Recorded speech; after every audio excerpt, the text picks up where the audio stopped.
John Dryden. John Dryden was the leading man of letters of his age. He was a great all rounder.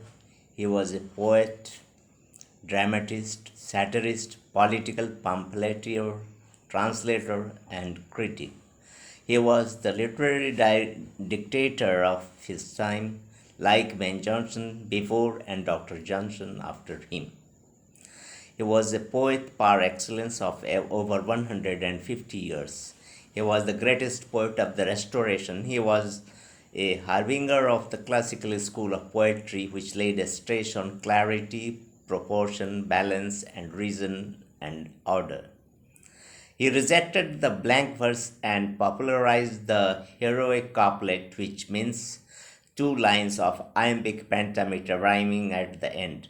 Later on, Pope perfected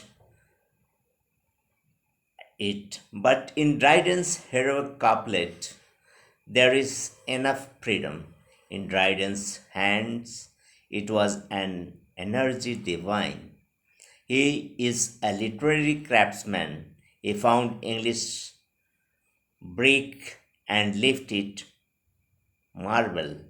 He found English poetry very crude on account of the metaphysical concepts.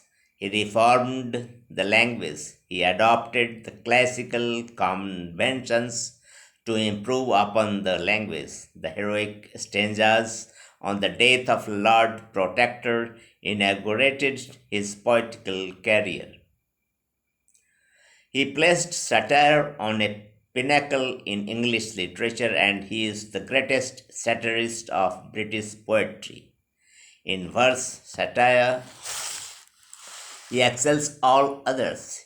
Indignation drives him neither to the malice of Pope nor to the disgust of Swift. Dryden's poetical satire is the medal in which he struck a second blow at Shaftesbury. The final political satire is Macflecknoe, which was directed against Shadwell. Dryden's poetical activities during the last years of his life were confined mainly to translation. He translated the classics, he translated the satires of Juvenal and Persius. To this work, he prefixed one of the best of his critical treatises, the Essays on Satire. Then he translated the whole of Virgil.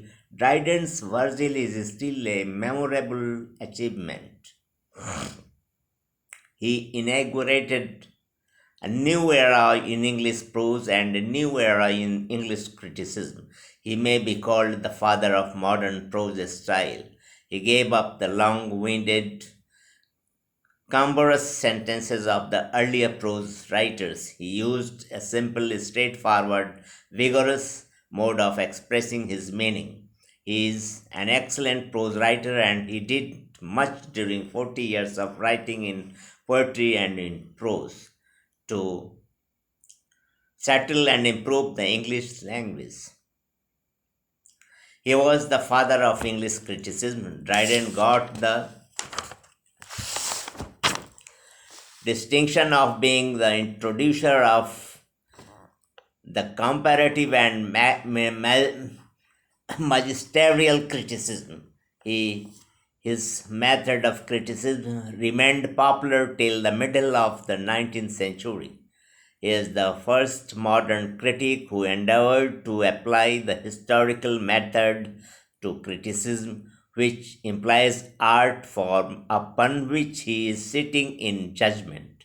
In fact, Dryden is like Dr. Johnson and Coleridge, who are the greatest English critics.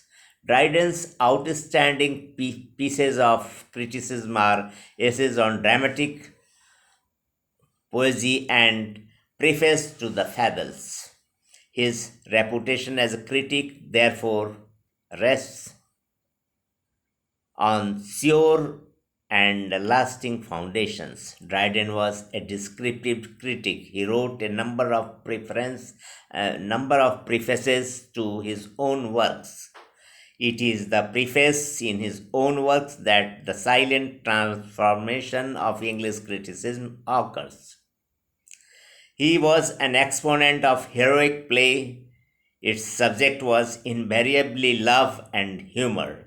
Heroic plays are usually written in heroic couplet. His important plays are Indian Emperor and Conquest of Granada. He has written all for love in imitation of Shakespeare's style.